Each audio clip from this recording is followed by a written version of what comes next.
Assalamualaikum warahmatullahi wabarakatuh. Perkenalkan, nama saya Fadlan Novel dari kelas 11 MIA A Said Sabik.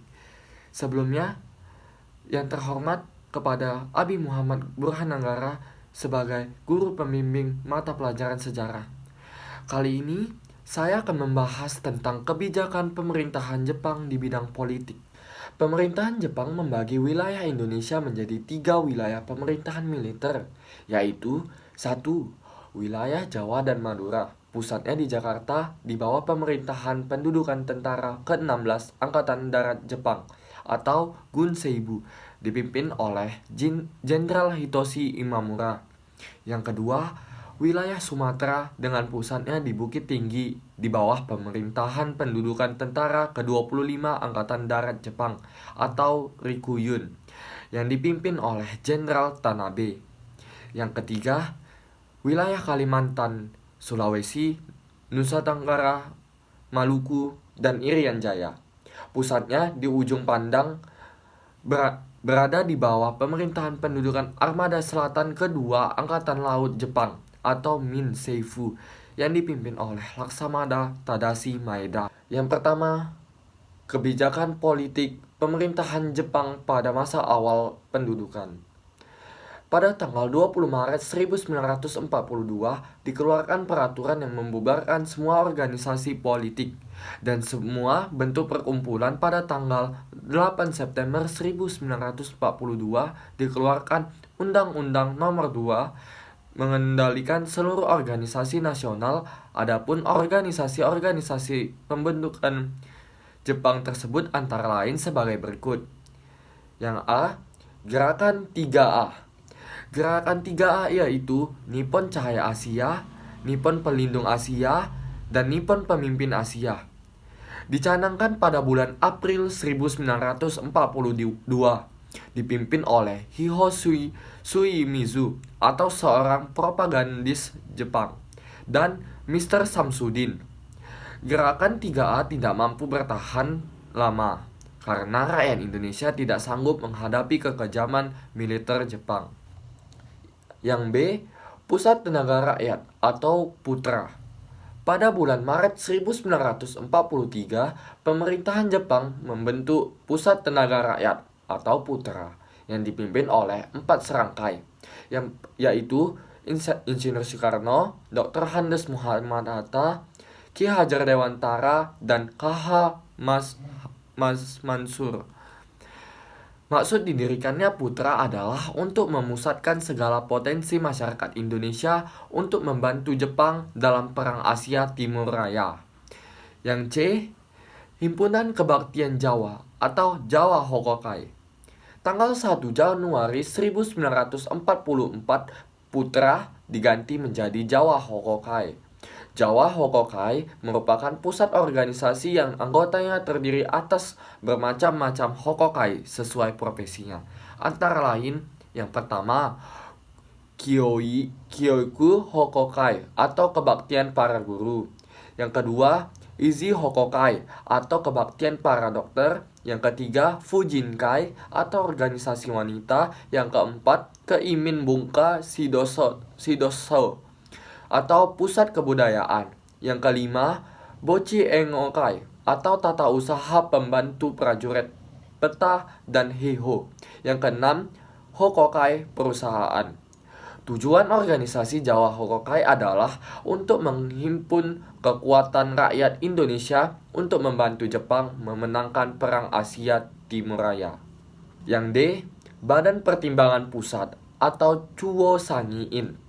Badan Pertimbangan Pusat atau Chuo Sangiin adalah suatu badan yang bertugas mengajukan usul kepada pemerintah, menjawab pertanyaan mengenai masalah-masalah politik, dan memberikan saran-saran dan tindakan yang perlu diambil oleh pemerintah Jepang. Dibentuk tanggal 1 Agustus 1943 yang beranggotakan 43 orang Indonesia dengan Insinyur Soekarno sebagai ketuanya. Yang E, MIAI atau Majelis Islam A'la Indonesia. Kegiatan MIAI terbatas pada pembentukan Baitul Mal atau Badan Amal dan menyelenggarakan peringatan hari-hari besar keagamaan. Dalam perkembangannya, Miyai dirasa sangat membahayakan bagi Jepang karena mendapat simpati yang luas di kalangan umat Islam. Miyai akhirnya dibubarkan dan diganti lagi menjadi Majelis Syura Muslimin Indonesia atau Masyumi, dan disahkan pendiriannya oleh Gun Seikan pada tanggal 22 November 1943 dengan K.H. Hashim Asyari sebagai ketuanya. Yang kedua, kebijakan politik pemerintah Jepang pada masa akhir pendudukan. Di berbagai medan pertempuran, Jepang selalu mengalami kekalahan. Oleh karena itu, dalam rangka menjaga agar dukungan rakyat Indonesia terhadap Jepang makin meningkat, maka diputuskan untuk memberikan kemerdekaan kepada rakyat Indonesia. Keputusan tersebut diambil dalam Sidang Istimewa Parlemen Jepang atau Teikoku-gikai ke-85 yang diadakan di Tokyo pada tanggal 7 September 1944. Perdana Menteri Kunaiki Koiso sebagai pengganti PM Tojo menyatakan bahwa daerah Hindia Timur atau Toindo atau sebutan Jepang untuk wilayah Indonesia diperkenankan merdeka kelak di kemudian hari. Keputusan tersebut selanjutnya disampaikan kepada pihak Indonesia dengan sebutan Janji Koiso. Kebijakan-kebijakan yang berkaitan dengan janji-janji kemerdekaan baru terlihat pada bulan Maret 1945 dengan dibentuknya Dokuritsu Zunbi Chosakai atau Badan Penyelidik Usaha-Usaha Persiapan Kemerdekaan Indonesia atau BPUPKI. Tindakan pembentukan BPUPKI merupakan langkah konkret pertama kebijakan politik Perdana Menteri Koiso. Pembentukan Badan Penyelidik Usaha-Usaha Persiapan Kemerdekaan Indonesia atau BPUPKI. Sidang Istimewa Parlemen Jepang pada tanggal 7 September 1944, maka pemerintah Jepang melalui Letnan Jenderal Kumakichi Harada atau Panglima Tentara Jepang di Jawa pada tanggal 1 Maret 1945 mengumumkan pembentukan Dokuritsu Zunbi Chosakai atau Badan Penyelidik Usaha-Usaha Persiapan Kemerdekaan Indonesia atau disebut BPUPKI. Tugasnya mempelajari dan menyelidiki hal-hal yang berkaitan dengan aspek-aspek politik, ekonomi, tata pemerintahan, dan hal-hal yang diperlukan dalam usaha pembentukan negara Indonesia merdeka. BPUPKI diketuai oleh Dr. Rajiman Wedio Diningrat dengan wakilnya masing-masing RP Suroso atau Residen Kedu dan Ichi Bangase atau Residen Cirebon. Anggota BPUPKI ini berjumlah 60 orang. Wakil-wakil dari golongan Tionghoa, Arab, dan peranakan Belanda. BPUPKI diumumkan pada tanggal 1 April 1945 dan upacara peresmiannya dilakukan tanggal 28 Mei 1945 yang dihadiri oleh sejumlah perwira tinggi Jepang. BPUPKI melakukan sidang pertamanya tanggal 29 Mei 1945 hingga 1 Juni 1945. Sidang pertama ini membahas masalah pokok tentang dasar negara Indonesia yang kemudian dikenal dengan nama Pancasila. Adapun tokoh-tokoh yang mengajukan pandangannya tentang dasar negara Indonesia adalah Mr. Muhyamin, Profesor Dr. Mr. Supomo, dan Insinyur Soekarno. Sidang hari pertama tanggal 29 Mei 1945, Mr. Muhyamin mengajukan 5 usulan mengenai dasar negara Indonesia, yaitu peri kebangsaan, peri kemanusiaan, peri ketuhanan, peri kerakyatan, dan kesejahteraan rakyat. Pada tanggal 31 Mei 1945, Profesor Dr. Mr. Supomo mengajukan 3 usulan teori negara, yaitu teori perseorangan, teori golongan, dan teori integralistik. Teori integralistik yang digagas Profesor Supomo adalah paham integralistik ketimuran yang lebih mengedepankan unsur persatuan, kekeluargaan, keseimbangan, lahir batin, musyawarah, dan keadilan rakyat. Insinyur Soekarno yang berbicara pada hari terakhir sidang BPUPKI pada tanggal 1 Juni 1945 mengemukakan 5 rumusan dasar negara Indonesia merdeka, yaitu kebangsaan Indonesia, kedua, internasionalisme atau perikemanusiaan, 3, mufakat atau demokrasi, 4, kesejahteraan sosial, dan yang kelima, ketuhanan yang Maha Esa. Berdasarkan masukan dari seorang ahli bahasa, maka kelima rumusan dasar negara tersebut oleh Insinyur Soekarno diberi nama Pancasila. BPUPKI kemudian membentuk panitia kecil yang bertugas merumuskan tujuan dan maksud didirikannya negara Indonesia. Panitia kecil terdiri dari 9 orang anggota, atau yang disebut Panitia 9, yaitu Insinyur Soekarno, Dr. Andes Muhammad Hatta, Mr. Muhammad Yamin, Mr. A.A. Marimis, Mr. Ahmad Subarjo, Abdul Kahar Muzakir, K.H.A. Wahid Hashim, Abu Kusno Suyoso, dan Haji Agus Salim. Berdasarkan usulan dari Mr. Muhammad Yamin, dokumen hasil rumusan Panitia 9 itu diberi nama Piagam Jakarta atau Jakarta Charter. Isi Piagam Jakarta adalah sebagai berikut.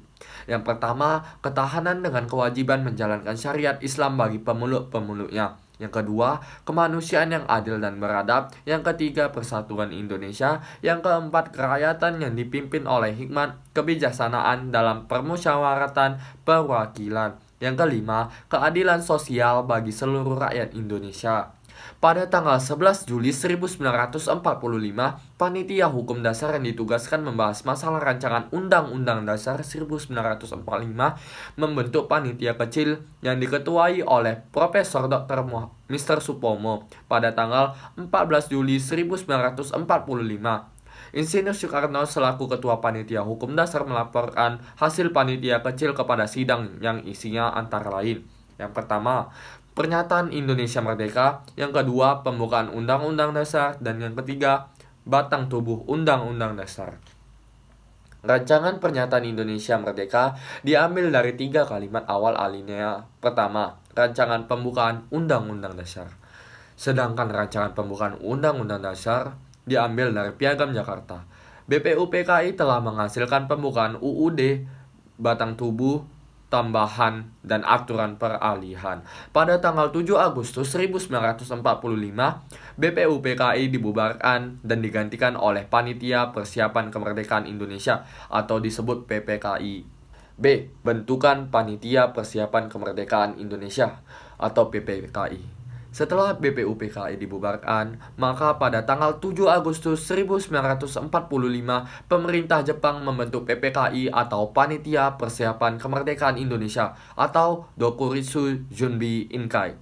Pemilihan anggota PPKI dilakukan secara langsung oleh Marsekal Terauchi, pengusaha perang tertinggi Jepang untuk seluruh Asia Tenggara.